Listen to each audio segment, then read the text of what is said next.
ಎಲ್ಲರಿಗೂ ನಮಸ್ಕಾರ. ಸನಾತನ ಕಥನಕ್ಕೆ ಸ್ವಾಗತ. ನಾನು ಸೌಮ್ಯ ಕೃಷ್ಣ ಹೆಗ್ಡೆ. ಆಲ್ಮೋಸ್ಟ್ 1 ತಿಂಗಳಾಗ್ತಾ ಬಂತು. ಯಾವುದೇ ಲಾಂಗ್ ಫಾರ್ಮೆಟ್ನ ಎಪಿಸೋಡನ್ನ ಈ ಒಂದು ಚಾನೆಲ್ನಲ್ಲಿ ನಾನು ಅಪ್ಲೋಡ್ ಮಾಡಿಲ್ಲ ಅಂತ ನನ್ನ ಪ್ರೀವಿಯಸ್ ಎಪಿಸೋಡ್ಸ್ ಅಲ್ಲಿ ಬಹಳಷ್ಟು ಜನ ಕಮೆಂಟ್ ಮಾಡಿದ್ದೀರಾ. ಅಪ್ಲೋಡ್ ಮಾಡಿ ಸನಾತನ ಕಥನವನ್ನ ಅಂತ ನನ್ನ ಇನ್ನೆರಡು ಯೂಟ್ಯೂಬ್ ಚಾನೆಲ್ ಅಲ್ಲಿ ಬಂದು ಕಮೆಂಟ್ ಮಾಡಿದ್ದೀರಾ, ಇನ್ಸ್ಟಾಗ್ರಾಮ್ನಲ್ಲಿ DM ಮಾಡಿದ್ದೀರಾ. Thank you so much. ಯಾಕೆಂತಂದ್ರೆ ಒಬ್ಬರ ಆಬ್ಸೆನ್ಸ್ ಫೀಲ್ ಆಗುತ್ತೆ ಅಂತಂದ್ರೆ ಅವರಿಗೆ ನಾವು ನಮ್ಮ ಜೀವನದಲ್ಲಿ ಇಮೋಷನಲ್ ಸ್ಪೇಸ್ ಕೊಟ್ಟಿದ್ದೀವಿ, ಅವರ ಪ್ರೆಸೆನ್ಸ್ ಅನ್ನ ಬಯಸ್ತೀವಿ ಅಂತ ಆ ಒಂದು ಜಾಗ ಕೊಟ್ಟಿದ್ದಕ್ಕೆ ಎಲ್ರಿಗೂ ಯಾರ್ಯಾರು ಕಮೆಂಟ್ ಮಾಡಿದ್ದೀರಾ, ಯಾರ್ಯಾರು ಅನ್ಕೊಂಡಿದ್ದೀರಾ ಅಷ್ಟು ಸಾಕು. ಎಲ್ರಿಗೂ ನನ್ನ ಹೃದಯಪೂರ್ವಕ ಧನ್ಯವಾದವನ್ನ ಹೇಳೋಕೆ ಇಷ್ಟಪಡ್ತೀನಿ. ಹಾಗೆ ಐ ಆಮ್ ಬ್ಯಾಕ್. ಯಾಕಪ್ಪ 1 ತಿಂಗಳ ಎಪಿಸೋಡ್ ಅಪ್ಲೋಡ್ ಮಾಡಲಿಲ್ಲ ಅಂತಂದ್ರೆ, ಇವಾಗ ನೀವೇನ್ ಜಾಬ್ ಮಾಡ್ತಾ ಇರ್ತೀರಾ, ಅದರಲ್ಲಿ ವರ್ಷಕ್ಕಿಷ್ಟು ಅಂತ ಒಂದಷ್ಟು ರಜಾ ಇರುತ್ತೆ. ಯಾರು ಸ್ಕೂಲ್ಗೆ ಹೋಗ್ತಿರ್ತಾರೆ, ಕಾಲೇಜ್ಗೆ ಹೋಗ್ತಿರ್ತಾರೆ, ಅವರಿಗೂ ವೆಕೇಶನ್ ಅಂತ ಇರುತ್ತೆ. ಪ್ರತಿಯೊಂದು ಕೆಲಸವನ್ನ ನಾವು ಶ್ರದ್ಧೆಯಿಂದ 100% ಎಫರ್ಟ್ ಅಲ್ಲಿ ಮಾಡಬೇಕು ಅಂತಂದ್ರೆ ರೆಸ್ಟ್ ಪೀರಿಯಡ್ ಅನ್ನೋದು ಕೂಡ ಇಂಪಾರ್ಟೆಂಟ್. ಹಾಗಾಗಿ 1 ತಿಂಗಳು ವರ್ಷದಲ್ಲಿ ಹಾರ್ಡ್ಲಿ ಒಂದ್ಸತಿ ತಗೊಳ್ತೀನಿ ಅಂತ ಹೇಳ್ಬಹುದು. ಸೊ ಆ ಒಂದು ಕಾರಣದಿಂದ, ಜೊತೆಗೆ ಈ ಸೋಷಿಯಲ್ ಮೀಡಿಯಾ ಅನ್ನೋದನ್ನ ತೀರಾ ಅಡಿಕ್ಟೆಡ್ ಆಗಿ ಇರಬಾರ್ದು. ಅದರಿಂದ ಒಂದ್ ಸ್ವಲ್ಪ ಹೊರ ಪ್ರಪಂಚದಲ್ಲಿ ಕನೆಕ್ಟೆಡ್ ಆಗಿ ಇರ್ಬೇಕಲ್ವಾ. ಬರೀ ವರ್ಚುವಲ್ ವರ್ಲ್ಡ್ ಮಾತ್ರ ಅಲ್ಲ, ನಮ್ಮ ಪ್ರೀತಿ ಪಾತ್ರರು, ನಮ್ಮ ಕುಟುಂಬಸ್ಥರು, ನಮ್ಮ ಸ್ನೇಹಿತರು, ಇವರೆಲ್ಲರ ಜೊತೆ, ಪ್ರಕೃತಿ ಜೊತೆ ಕಾಲ ಕಳೆಯೋದು ಕೂಡ ಇಂಪಾರ್ಟೆಂಟ್.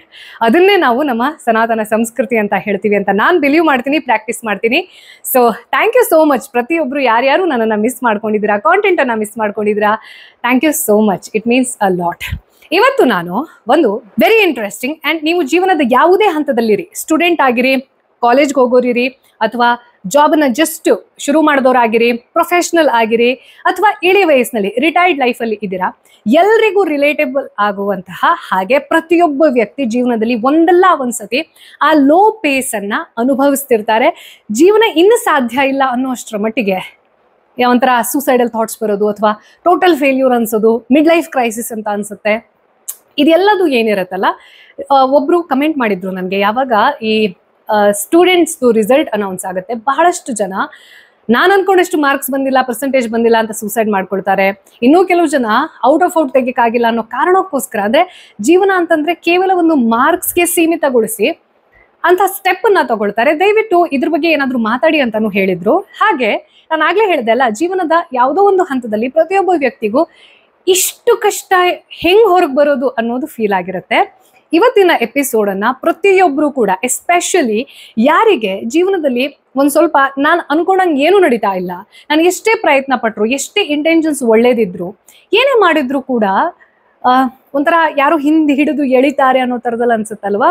ನನ್ನ ಹಣೆ ಬರಹ ಯಾಕೆ ಹೀಗೆ, ನಂಗೆ ಯಾಕೆ ಕಷ್ಟ, ನಾನು ಇಷ್ಟು ಪ್ರಯತ್ನ ಮಾಡ್ತಾ ಇದ್ದೀನಿ, ನಾನು ಇದು ಏನು ಪ್ರಯೋಜನ, ನನ್ನ ಲೈಫಿಗೆ ಏನು ಮೀನಿಂಗ್, ಬರೇ ಸೋಲು ಸೋಲು ಸೋಲು ಸೋಲು ಅಂತಂದ್ರೆ ನನ್ ಇದ್ದೇನು ಪ್ರಯೋಜನ, ನನ್ನ ಬದುಕಿಗೆ ಏನ್ ಪ್ರಯೋಜನ ಅನ್ನುವಷ್ಟರ ಮಟ್ಟಿಗೆ ಸೂಸೈಡಲ್ ಟೆಂಡೆನ್ಸಿಗೆ ಒಳಗಾಗಿರ್ತೀರಾ, ಅಥವಾ ಡಿಪ್ರೆಷನ್ಗೆ ಹೋಗಿರ್ತೀರಾ.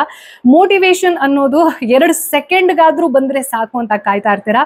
ಅಂಥವರಿಗೆ ಈ ಒಂದು ಎಪಿಸೋಡ್ ಯಾವುದಾದ್ರೂ ಒಂದಷ್ಟು ಪರ್ಸೆಂಟೇಜ್ನಲ್ಲಿ ಹೆಲ್ಪ್ ಆಗಬಹುದು ಅನ್ನೋ ಒಂದು ಒಳ್ಳೆ ಉದ್ದೇಶದಿಂದ ಈ ಎಪಿಸೋಡ್ ಅನ್ನ ಮಾಡ್ತೀನಿ. ಜೊತೆಗೆ ಹೀಗೆ ಅನ್ನಿಸೋದು ಎಷ್ಟು ಕಾಮನ್, ಎಷ್ಟು ಸಹಜ. ಯಾರೊಬ್ಬರಿಗೆ ಆತ್ಮಹತ್ಯೆ ರಿಲೇಟೆಡ್ ಆಗಿ ಥಾಟ್ ಬಂತು ಅಂದ ತಕ್ಷಣ ಅವರು ಕೆಲವು ಸತಿ ಶಾಕ್ ಆಗ್ತಾರೆ. ನಂಗೆ ಯಾಕೆ ಈ ಥರದ ಥಾಟ್ಸ್ ಬರ್ತಾ ಇದೆ, ನಂಗೆ ಯಾಕೆ ಈ ರೀತಿ ಆಗ್ತಾ ಇದೆ ಅಂತ ಅವರಿಗೆ ಅವರೇ ಗಾಬರಿ ಆಗ್ಬಿಡ್ತಾರೆ. ಅಂಥವ್ರೆಲ್ರಿಗೂ ಈ ಕಥೆ ಕೇಳಿದ ಮೇಲೆ ನಾನು ನಾರ್ಮಲ್ ಆಗಿದ್ದೀನಿ, ನನ್ನ ಜೀವನನು ಬೆಟರ್ ಮಾಡಿಕೊಳ್ಳುವಂತಹ ತಾಕತ್ ನನ್ನ ಹತ್ರನೇ ಇದೆ, ಐ ಆಮ್ ರೆಸ್ಪಾನ್ಸಿಬಲ್ ಅನ್ನುವಂತಹ ಒಂದು ಮೋಟಿವೇಶನ್ ಸಿಗುತ್ತೆ ಅನ್ನೋ ಒಂದು ಉದ್ದೇಶ. ಯಾರಪ್ಪ ಈ ವ್ಯಕ್ತಿ, ಎಂಥವ್ರ ಕತೆ ಹೇಳಿದ್ರೆ ನಿಮ್ಗೆ ಮೋಟಿವೇಶನ್ ಬರಬಹುದು, ಎಂಥವ್ರಿಗೆ ಇಂಥದ್ದಾಗಿತ್ತು ಅಂದ್ರೆ ನಾವ್ ಯಾರು ಹುಲುಮಾನವ ಅಂತ ಕರ್ಕೊಳ್ತೀವಿ, ಅಂಥವರ ಫೀಲಿಂಗ್ಸ್ ಅನ್ನ ನಾವಿವತ್ತು ಯಾರಿಗೆ ಸ್ಟ್ರೆಂಗ್ತ್ ಬೇಕು, ಶಕ್ತಿ ಕೊಡು, ನನ್ನ ಜೀವನದಲ್ಲಿ ನಂಗೊಂದು ಮಾರ್ಗದರ್ಶನ ಕೊಡು, ಎಂಥದ್ದೇ ಕಷ್ಟ ಬಂದ್ರೂ ಕೂಡ ಸಂಕಟ ಹರಣ ಅಂತ ಯಾರನ್ನ ಕರಿತೀವಿ ಅಂತಂದ್ರೆ ಹನುಮಾನನನ್ನ. ಅಂಥ ಹನುಮಂತನಿಗೆ ಜೀವನದಲ್ಲಿ ಆತ್ಮಹತ್ಯೆಯ ಆಲೋಚನೆ ಅಥವಾ ಖಿನ್ನತೆ ಉಂಟಾಗಿತ್ತು ಅಂತಂದ್ರೆ ನೀವು ನಂಬ್ತೀರಾ? ನಾನ್ ನಂಬ್ತಾ ಇರ್ಲಿಲ್ಲ. 2 ವರ್ಷದ ಹಿಂದೆ ನನಗೆ ಹನುಮಂತನ್ಗೂ ಕೂಡ ಡಿಪ್ರೆಷನ್ ಇತ್ತಂತೆ, ಅಥವಾ ಅವನು ಕೂಡ ನನ್ನ ಲೈಫಲ್ಲಿ ಏನು ಮಾಡಕ್ ಸಾಧ್ಯ ಇಲ್ಲ ಅನ್ನುವಷ್ಟರ ಮಟ್ಟಿಗೆ. ಬಿಕಾಸ್ ನಾವು ಹನುಮಂತ ಅಂದ ತಕ್ಷಣ ನಾನು ಮಾಡ್ತೀನಿ, ನನ್ನ ಪ್ರಭು ಶ್ರೀರಾಮಚಂದ್ರನ ಹೆಸರನ್ನ ತಗೊಂಡು ನಾನು ಈ ಕೆಲಸ ಮುಗಿಸ್ತೀನಿ, ಆಗಲ್ಲ ಅನ್ನೋ ಮಾತೆ ಇಲ್ಲ. ಈ ಹನುಮಾನ್ ಚಾಲಿಸವನ್ನ ಏನು ಓದ್ತೀವಿ, ಜೀವನದಲ್ಲಿ ಎಂಥದ್ದೇ ಸಂಕಷ್ಟ ಇದ್ರೂ ಕೂಡ ಅದನ್ನ ಹರಡ ಮಾಡ್ತಾನೆ. ಇಂಥ ಹನುಮಂತನ್ಗೆ ಡಿಪ್ರೆಷನ್ ಆಗಕ್ ಸಾಧ್ಯನಾ? ಇದನ್ನ ನಂಬಬೇಕಾ? ಇದ್ರ ಬಗ್ಗೆ ಉಲ್ಲೇಖ ಇದೆಯಾ? ವಾಲ್ಮೀಕಿ ಅವರು ಬರೆದಿರುವಂತಹ ರಾಮಾಯಣದಲ್ಲಿ 7 ಕಾಂಡಗಳು ಬರ್ತವೆ. ಅದರಲ್ಲಿ ಒಂದು ಕಾಂಡ ಸುಂದರ ಕಾಂಡ ಅಂತ. ಈ ಸುಂದರ ಕಾಂಡದ ಸ್ಪೆಷಾಲಿಟಿ ಏನು ಅಂತಂದ್ರೆ, ನಮ್ಮ ಹನುಮಂತನ ಅಡ್ವೆಂಚರ್ ಏನಿರುತ್ತೆ, ಅವನು ಯಾವ ರೀತಿ ಆ ಲಂಕಾ ದಹನವನ್ನು ಸೇರಿದ ಹಾಗೆ ಹಿಡಿದಿರೋ ಕೆಲಸವನ್ನ ಮುಗಿಸೋವರೆಗೂ ಬಿಡೋದಿಲ್ಲ. ಅವನ ಡಿಪ್ಲೊಮೆಸಿ ಇರಬಹುದು, ಅವನ ಧೈರ್ಯ ಇರಬಹುದು, ಆ ಧೈರ್ಯದ ಜೊತೆಗೆ ಏನೆಲ್ಲ ಅವನ ಇಮೋಷನಲ್ ಗೋಥ್ರೂ ಇರತ್ತೆ ಅನ್ನೋದನ್ನ ತುಂಬಾ ಸುಂದರವಾಗಿ ಅಚೀವ್ಮೆಂಟ್ನ ಮೂಲಕ, ಜೊತೆಗೆ ಅವನು ಎಷ್ಟು ಕಾನ್ಶಿಯಸ್ಲಿ ಇಮೋಷನ್ನ ಹೊಂದಿದ್ದ, ಜೊತೆಗೆ ಆ ಇಮೋಷನ್ ಅನ್ನ ಒಂದು ಕಂಟ್ರೋಲ್ ಅಲ್ಲಿ ತಂದಿಟ್ಕೊಂಡು ಆಕ್ಷನ್ ಓವರ್ ಇಮೋಷನ್ ಅನ್ನೋದನ್ನ ಹನುಮಂತ ಸಾಧಿಸ್ದ. ಇದೆಲ್ಲದನ್ನ ವಾಲ್ಮೀಕಿ ತಮ್ಮ ರಾಮಾಯಣದ ಸುಂದರಕಾಂಡದಲ್ಲಿ ಅತ್ಯಂತ ಅದ್ಭುತವಾಗಿ ವಿವರಿಸ್ತಾ ಹೋಗ್ತಾರೆ. ಹಾಗೆ ಸುಂದರ ಅಂತ ಯಾಕೆ ಕರೆದಿರೋದು ಅಂತಂದ್ರೆ, ನಮ್ಮ ಹನುಮಂತನ ತಾಯಿ ಅವನನ್ನ ಸುಂದರ ಅಂತ ಕರಿತಾ ಇದ್ರಂತೆ. ಹಾಗಾಗಿ ಇದನ್ನ 2 ರೀತಿಯಲ್ಲಿ ಅರ್ಥ ಮಾಡ್ಕೊಳ್ಬಹುದು. ಒಂದು, ಎಲ್ಲಿ ಹನುಮಂತನ ಅಡ್ವೆಂಚರ್ ಇರುತ್ತೆ, ಕೇಳಿಸ್ಕೊಳ್ಳುವಾಗ ರೋಮಾಂಚನಗೊಳ್ಳುತ್ತೆ, ಜೊತೆಗೆ ಪ್ರತಿಯೊಬ್ಬರ ಜೀವನಕ್ಕೂ ಕೂಡ ರಿಲೇಟಬಲ್ ಅಂತ ಅನ್ಸುತ್ತೆ, ಆ ಒಂದು ಪಾರ್ಟ್ ಅನ್ನ ಸುಂದರಕಾಂಡ ಅಂತ ಕರೆಯಲಾಯ್ತು. ಹಾಗೆ ಇಲ್ಲಿ ಹನುಮಂತನ ಅಡ್ವೆಂಚರ್ ಅನ್ನ ಎಕ್ಸ್ಪ್ಲೇನ್ ಮಾಡಿದ್ರಿಂದ ಅವನನ್ನ ಕೂಡ ಸುಂದರ ಅಂತ ಕರಿತೀವಿ ನಾವು. ಯಾವ ಒಂದು ಕಾರಣದಿಂದ ಹನುಮಂತನಿಗೂ ನನ್ನ ಜೀವನದಲ್ಲಿ ಏನು ಮಾಡಕ್ ಸಾಧ್ಯ ಇಲ್ಲ, ಹೇಳಿದ್ ಒಂದ್ ಕೆಲಸ ನನ್ನ ಹತ್ರ ಮಾಡಕ್ ಆಗ್ತಾ ಇಲ್ವಾ, ಇಂಥದ್ದೆಲ್ಲ ಒಂಥರ ನೆಗೆಟಿವ್ ಥಾಟ್ಸ್ ಅಂತ ಹೇಳ್ತೀವಲ್ವಾ, ಯಾಕೆ ಬಂತು? ಯಾವಾಗ ಶ್ರೀರಾಮಚಂದ್ರ ದೇವರಿಗೆ ಹನುಮಂತ ಸೀತಾಮಾತೆಯನ್ನ ನಾನು ಹುಡ್ಕೊಂಡು ಬರ್ತೀನಿ, ಎಲ್ಲಿದ್ದಾಳೆ ಅವಳು ಅನ್ನೋದನ್ನ ನಾನು ನಿನ್ಗೆ ತಿಳಿಸ್ತೀನಿ ಅಂತ ಹೇಳಿ ತುಂಬಾ ಕಾನ್ಫಿಡೆಂಟ್ ಆಗಿ ಹೊರಟಿರ್ತಾನೆ. ಯಾವಾಗ ಮಹೇಂದ್ರ ಪರ್ವತವನ್ನ ಹತ್ಕೊಂಡು ಆ ಜಲ ಶರಧಿ ಅಂತ ಏನ್ ಕರಿತೀವಿ ಅದನ್ನ ನೋಡ್ತಾನೆ, ಒಂದ್ಸತಿ ಹನುಮಂತಂಗೆ ಸೆಲ್ಫ್ ಡೌಟ್ ಬರೋಕ್ ಶುರುವಾಗುತ್ತೆ. ನನ್ನ ಜೊತೆ ಶ್ರೀರಾಮಚಂದ್ರನ ಶ್ರೀರಕ್ಷೆ ಇದೆ, ಹೌದು, ನಾನೇನೋ ಅಲ್ಲಿ ಮಾತ್ಕೊಟ್ಟು ಬಂದ್ಬಿಟ್ಟೆ, ಆದ್ರೆ ಆಮ್ ಐ ಕೆಪೇಬಲ್? ನನಗೆ ಈ ಸಮುದ್ರವನ್ನ ಹಾರುವಂತಹ ತಾಕತ್ ನಿಜವಾಗ್ಲೂ ಇದೆಯಾ? ಅಂದ್ರೆ ರಾಮನ ಕೃಪೆ ಮೇಲೆ ನಂಬಿಕೆ ಇದೆಯೇ ವಿನಃ ನನ್ನ ಶಕ್ತಿ ಇದೆಯಾ ಅನ್ನುವಂತಹ ಸೆಲ್ಫ್ ಡೌಟ್ ಶುರುವಾಗತ್ತೆ. ಆವಾಗ ಆ ಸೆಲ್ಫ್ ಡೌಟ್ ಅನ್ನ ಡಿಮಿನಿಷ್ ಮಾಡಿದ್ಯಾರಪ್ಪ ಅಂತಂದ್ರೆ ಜಾಂಬವಂತ. ಮನಸ್ಸಿನಲ್ಲಿ ಈ ಎಲ್ಲಾ ಸೆಲ್ಫ್ ಡೌಟ್ ಬರ್ತಾ ಇರ್ಬೇಕಿದ್ರೆ, ಈ ರೀತಿ ಡೌಟ್ ಬರ್ತಾ ಇರೋದನ್ನ ನಾನು ಹುಲ್ಲು ಹಾಕದೆ ಅಂತಂದ್ರೆ ನಾನು ಏನು ಕೆಲಸ ಮಾಡ್ತಾ ಇದ್ದೆ ಅದು ಆಗೋದಿಲ್ಲ, ಏನೇ ಆದ್ರೂ ಕೂಡ ನಾನು ಈ ಕೆಲಸ ಮುಗಿಸ್ಬೇಕು, ನಾನು ಈ ಒಂದು ಸಮುದ್ರವನ್ನ ಹಾರಬೇಕು, ಅದೇ ನನ್ನ ಗುರಿ ಅಂತ ಹೇಳ್ಬಿಟ್ಟು ಮನಸ್ಸನ್ನ ಗಟ್ಟಿ ಮಾಡ್ಕೊಂಡು ಹನುಮಂತ ಒಂದೇ ನೆಗೆತಕ್ಕೆ ಸಮುದ್ರವನ್ನ ಹಾರ್ತಾನೆ. ಸಮುದ್ರ ಲಾಂಘನವನ್ನ ಮಾಡಿಬಿಟ್ಟು ಲಂಕೆಯನ್ನ ಪ್ರವೇಶ ಮಾಡೋದ್ರ ಒಳಗಡೆ 2 ರಾಕ್ಷಸರು, ಅಂದ್ರೆ ಮಾಯಾವಿಗಳು ಅಂತ ಕರಿಬಹುದು ಅವ್ರನ್ನ, ಆ 2 ರಾಕ್ಷಸಿಯರು ಅವನನ್ನ ತಡೆಯೋಕೆ ಪ್ರಯತ್ನ ಮಾಡ್ತಾರೆ, ಅವನಿಗೆ ಕ್ವಾಟ್ಲೆ ಕೊಡ್ತಾರೆ. ಯಾರಪ್ಪ ಅಂತಂದ್ರೆ, ಒಬ್ಳು ಈ ನಾಗಗಳ ತಾಯಿ ಕದ್ರು ಅಂತ ಯಾರನ್ನ ಹೇಳ್ತಾರೆ, ಅವಳ ಒಂದು ಮಾರುವೇಷ ಅಂತ ಏನ್ ಹೇಳಲಾಗತ್ತೆ, ಸುರಸ ಅನ್ನೋಳು ಹನುಮಂತನನ್ನ ಮಧ್ಯದಲ್ಲಿ ತಡೆಯೋಕ್ ನೋಡ್ತಾಳೆ. ಬಟ್ ಹನುಮಂತನ ಚಾಕಚಕ್ಯತೆಯಿಂದ ಬರೇ ಬಾಡಿ ಇದ್ರೆ ಆಗೋದಿಲ್ಲ, ಬುದ್ಧಿನೂ ಇರಬೇಕು. ಹನುಮನ ಬ್ಯೂಟಿನೇ ಏನಪ್ಪಾ ಅಂತಂದ್ರೆ, ಅವನು ಎಲ್ಲಿ ಬಲ ಪ್ರಯೋಗ ಮಾಡಬೇಕು, ಎಲ್ಲಿ ಬುದ್ಧಿ ಪ್ರಯೋಗ ಮಾಡಬೇಕು, ಆ ಡಿಪ್ಲೊಮೆಸಿ ಅವನಿಗೆ ಗೊತ್ತಿದೆ. ಸೊ ಅವಳಿಂದ ಬಚಾವಾಗಿ ನೆಕ್ಸ್ಟ್ ಸಿಂಹಿಕಾ ಅನ್ನೋ ಒಬ್ಬ ರಾಕ್ಷಸಿ ಅವನನ್ನ ತಡೆಯೋಕೆ ನೋಡ್ತಾಳೆ. ಮತ್ತೆ ಅಲ್ಲಿ ಬುದ್ಧಿ ಹಾಗೂ ಬಲ 2 ಪ್ರಯೋಗವನ್ನ ಮಾಡಿ ಅಲ್ಲಿಂದ ತಪ್ಸ್ಕೋತಾನೆ ಹನುಮಂತ. ನೆಕ್ಸ್ಟ್ ಲಂಕೆಯನ್ನ ಪ್ರವೇಶ ಮಾಡಾದ್ಮೇಲೆ ಲಂಕಿಣಿ ಅವನಿಗೆ ತೊಂದರೆ ಕೊಡೋಕ್ ಶುರು ಮಾಡ್ತಾಳೆ, ಅವಳನ್ನ ಕೂಡ ಮಟ್ಟ ಹಾಕ್ತಾನೆ. ಸೊ ಈ ರೀತಿ ಹಂತ ಹಂತವಾಗಿ ಅವನಿಗೆ ಸಮಸ್ಯೆಗಳು ಬರ್ತಾ ಇದ್ರು ಕೂಡ ಅದನ್ನ ಹೇಗೆ ಜಾಣ್ಮೆಯಿಂದ, ಸಮಯ ಪ್ರಜ್ಞೆ ಅಂತ ಹೇಳ್ತೀವಿ, ಯಾವ ಟೈಮಲ್ಲಿ ಏನನ್ನ ಉಪಯೋಗ ಮಾಡಬೇಕು, ಸಾಮ್ ದಾಮ್ ದಂಡ್ ಭೇದ್, ಹನುಮಂತ ಹಿಂಗ್ ಮಾಡ್ಕೊಂಡು ಲಂಕೆಯನ್ನ ಪ್ರವೇಶ ಮಾಡಿ ಸೂಕ್ಷ್ಮ ರೂಪ ಅಂತ ಕರೀತಾರೆ. ಅಂದ್ರೆ ಅವನು ಇರೋದಕ್ಕಿಂತ ಗಾತ್ರವನ್ನ ಕಡಿಮೆ ಮಾಡಿಕೊಂಡು ಇಡೀ ಲಂಕಾವನ್ನ ಒಂದ್ಸತಿ ಪರ್ಯಟನೆ ಮಾಡ್ತಾನೆ. ಆವಾಗ ಗೂಗಲ್ ಮ್ಯಾಪ್ಸ್ ಇರ್ಲಿಲ್ಲ ಅಥವಾ ಲೊಕೇಶನ್ ಸೆಂಡ್ ಮಾಡೋದಿರ್ಲಿಲ್ಲ, ಹಾಗಾಗಿ ಸೀತಾಮಾತೆ ಎಲ್ಲಿದ್ದಾಳೆ ಅನ್ನೋದು ಯಾರಿಗೂ ಐಡಿಯಾ ಇಲ್ಲ. ಅಂಥ ಟೈಮಲ್ಲಿ ಅವನು ವಿಭೀಷಣನ ಅರಮನೆಯನ್ನ ಹುಡುಕ್ತಾನೆ, ಈ ರಾವಣನ ಅರಮನೆಯನ್ನ ಹುಡುಕ್ತಾನೆ, ಅವನ ರಾಣಿಯರನ್ನ ನೋಡ್ತಾನೆ, ಇವನನ್ನು ಕೂಡ ನೋಡ್ತಾನೆ, ರಾವಣನನ್ನ ಕೂಡ ನೋಡ್ತಾನೆ. ಎಲ್ಲಿ ನೋಡಿದ್ರು ಕೂಡ ಶ್ರೀರಾಮಚಂದ್ರ ಏನೇನು ಚರ್ಯೆಗಳನ್ನ, ಕ್ಯಾರೆಕ್ಟರಿಸ್ಟಿಕ್ಸ್ ಅಂತ ಹೇಳ್ತೀವಲ್ವಾ, ಸೀತೆ ಹಿಂಗಿದ್ದಾಳೆ ಅಂತ ಹೇಳಿರ್ತಾನೆ, ಅದ್ಯಾವುದೂ ಕೂಡ ಮ್ಯಾಚ್ ಆಗೋದಿಲ್ಲ. ಹನುಮಂತನಿಗೆ ಒಂದೊಂದು ನೋಡ್ತಾ ನೋಡ್ತಾ ನೋಡ್ತಾ ನೋಡ್ತಾ ನಾನಿಲ್ಲಿ ಇಷ್ಟು ರಾಕ್ಷಸಿಯರನ್ನ ನೋಡಿದೆ, ಇಷ್ಟು ಮಾಯಾವಿಗಳನ್ನ ನೋಡಿದೆ, ಈ ಲಂಕಾದ ಅದ್ಭುತ ಸೌಂದರ್ಯವನ್ನ ನೋಡಿದೆ, ಎಷ್ಟು ಶ್ರೀಮಂತ ಭರಿತ ಅಂತ ನೋಡಿದೆ, ಸ್ವರ್ಣ ನಗರಿ ಅಂತ ಕರಿತಾ ಇದ್ರು ಅದನ್ನ, ಇದು ಎಲ್ಲದನ್ನ ನಾನು ನೋಡಿದೆ, ಮೂಲೆ ಮೂಲೆಯನ್ನ ಹುಡುಕ್ತಾ ಇದ್ದೀನಿ ನಾನು, ಆದ್ರೂ ಕೂಡ ನನಗೆ ಸೀತಾಮಾತೆಯನ್ನ ಹುಡುಕೋ ಯೋಗ್ಯತೆ ಇಲ್ವಾ? ಮತ್ತೆ ಅವನಿಗೆ ಆ ಸೆಲ್ಫ್ ಡೌಟ್ ಶುರುವಾಗುತ್ತೆ. ಇದು ಪ್ರತಿಯೊಬ್ಬರಿಗೂ ಆಗುತ್ತೆ ಆಯ್ತಾ. ನಾವೊಂದು ಕೆಲಸವನ್ನ ಶುರು ಮಾಡುವಾಗ ಏನ್ ಮೋಟಿವೇಶನ್ ಇರುತ್ತೆ, ಏನು ಅಗ್ರೆಷನ್ ಇರುತ್ತೆ, ಗುರಿ ಕರೆಕ್ಟ್ ಆಗಿರುತ್ತೆ. ಬಟ್ ಯಾವ್ಯಾವಾಗ ನಾವು ಒಂದು ಟೈಮ್ ಪೀರಿಯಡ್ ಹಾಕೊಂಡಿರ್ತೀವಲ್ವಾ, 2 ವರ್ಷ 3 ವರ್ಷ 4 ವರ್ಷ ಅಂತ, ಅದು ನಮ್ಮ ಅಕಾರ್ಡಿಂಗ್ ಹೋಗ್ಲಿಲ್ಲ ಅಂದ ತಕ್ಷಣ ಮೋಟಿವೇಶನ್ ಹಂಗೇ ಡೌನ್ ಆಗ್ತಾ ಬರುತ್ತೆ. ನಾನು ಮಾಡೋದ್ ಬೇಕಾ ಇದನ್ನ, ನಾನು ಅನ್ಕೊಂಡಂಗೆ ಏನೂ ಆಗ್ತಾ ಇಲ್ಲ, ಕಂಟಿನ್ಯೂ ಮಾಡ್ಬೇಕಾ, ಟೈಮ್ ವೇಸ್ಟ್ ಮಾಡ್ತಿದ್ದೀನಾ, ಇದು ಆಗತ್ತಾ 4 ವರ್ಷದಲ್ಲಿ, ಈ ರೀತಿ ನಮಗ್ ನಾವೇ ಡೌಟ್ಫುಲಿ ಕ್ವೆಶ್ಚನ್ ಅನ್ನ ಕೇಳ್ಕೊಳ್ಳೋದು ಶುರುವಾಗುತ್ತೆ. And this is normal.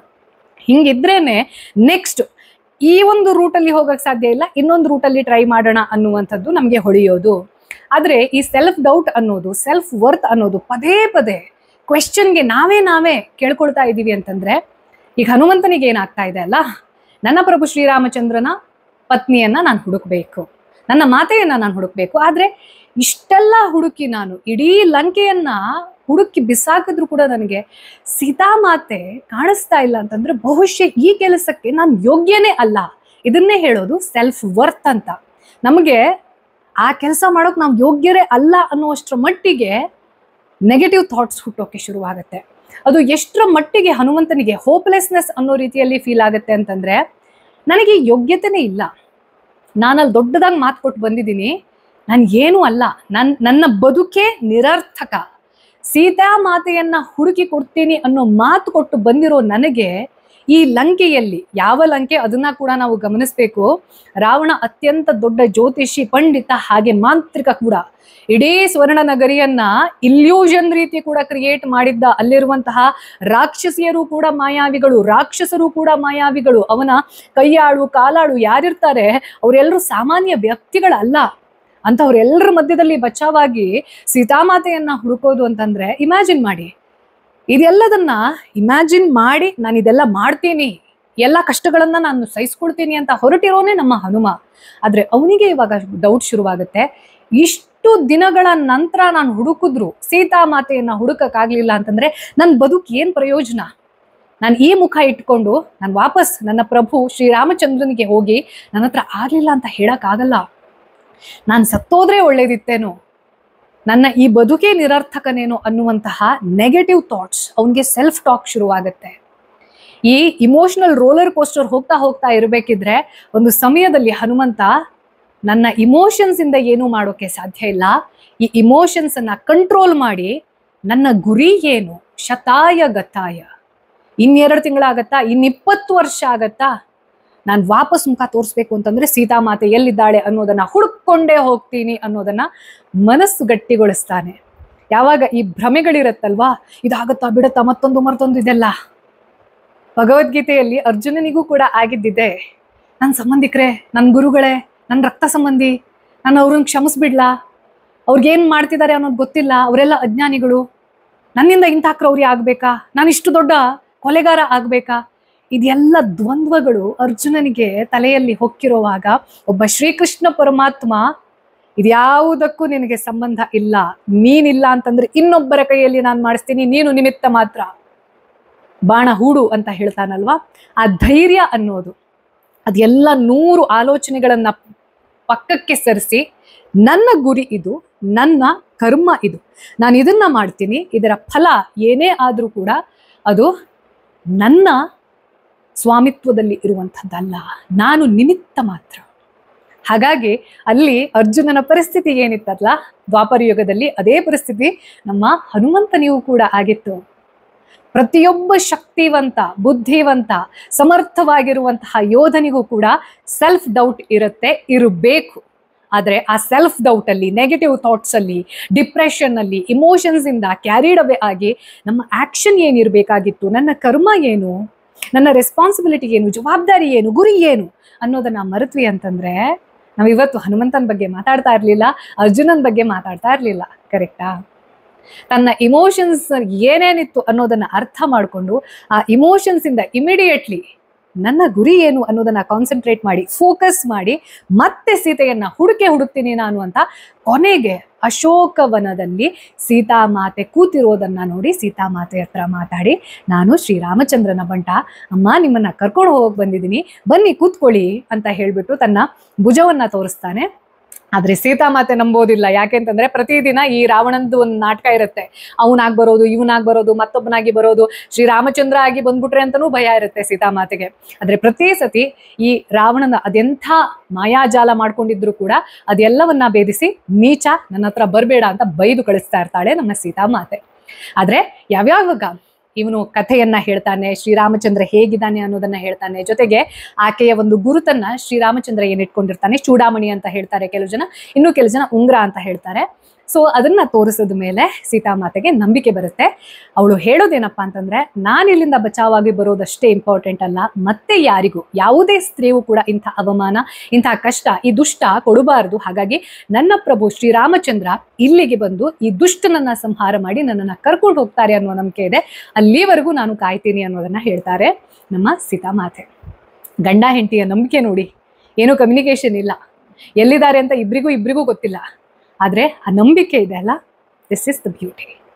ಅದನ್ನ ಹೇಳಿದ್ಮೇಲೆ ನಮ್ಮ ಹನುಮಂತನಿಗೆ ಒಂದು ಒಳ್ಳೆ ಖುಷಿಯ ಜೊತೆಗೆ, ಅಬ್ಬಾ ನನ್ನ ತಾಯಿಯನ್ನ ಕಂಡಿಡ್ದೆ, ಇವಾಗ ಹೋಗಿ ರಾಮಂಗೆ ಹೇಳಬಹುದು ಅನ್ನೋ ಖುಷಿಯ ಜೊತೆಗೆ ಈ ಪೂರ್ತಿ ಕಥೆಯನ್ನ ನಾವು ಯಾವ ಒಂದು ಮೆಟಾಫರಿಕಲ್ ವೇಯಲ್ಲಿ ಈ ಕಥೆ ಒಂದು ನಮ್ಗೆ ಇವತ್ತಿನ ನಮ್ಮ ಪ್ರತಿಯೊಬ್ಬರ ಜೀವನಕ್ಕೆ ಹೇಗೆ ರಿಲೇಟೇಬಲ್ ಅನ್ನೋದನ್ನ ಅರ್ಥ ಮಾಡ್ಕೊಂಡ್ವಿ ಅಂತಂದ್ರೆ, ನೋಡಿ, ಈ ಲಂಕಾ ಅನ್ನೋದನ್ನ ನಾವು ಚಿತ್ತ, ನಮ್ಮ ಮನಸ್ಸು ಅಂತ ಅನ್ಕೊಳ್ವಿ ಅಂತಂದ್ರೆ ಅದರಲ್ಲಿ ಪೂರ್ತಿ ಮಾಯೆಗಳು. ನಾನು ಹೇಳ್ದೆ ಅಲ್ಲ, ಏನೇನ್ ಸೆಲ್ಫ್ ಡೌಟ್ ಇರಬಹುದು, ಸೆಲ್ಫ್ ವರ್ತ್ ಇರಬಹುದು, ಫೇಲ್ಯೂರ್ನ ಭಯ ಇರಬಹುದು, ಹಿಂಗಾದ್ರೆ ಹಂಗಾಗ್ಬಿಟ್ರೆ ಅನ್ನೋ ಒಂದು ಲೆಕ್ಕಾಚಾರ, ಆ ಲೆಕ್ಕಾಚಾರದ ಓವರ್ ಥಿಂಕಿಂಗ್, ನೆಗೆಟಿವಿಟಿ, ಇದೆಲ್ಲವೂ ಕೂಡ ಈ ಲಂಕಾ ಅನ್ನೋ ಒಂದು ನಗರಿ ಏನಿದೆ ಅದರಲ್ಲಿ ಇರುವಂತಹ ಮಾಯೆಗಳು ಏನಿದೆ ಅದು ನಮ್ಮ ಮನಸ್ಸಿಗೆ ಸಮೀಕರಿಸಿ ಹೇಳಿದ್ರೆ ಸೀತಾಮಾತೆಯನ್ನ ಆತ್ಮ ಅಂತ ನಾವು ತಿಳ್ಕೊಳ್ಬಹುದು.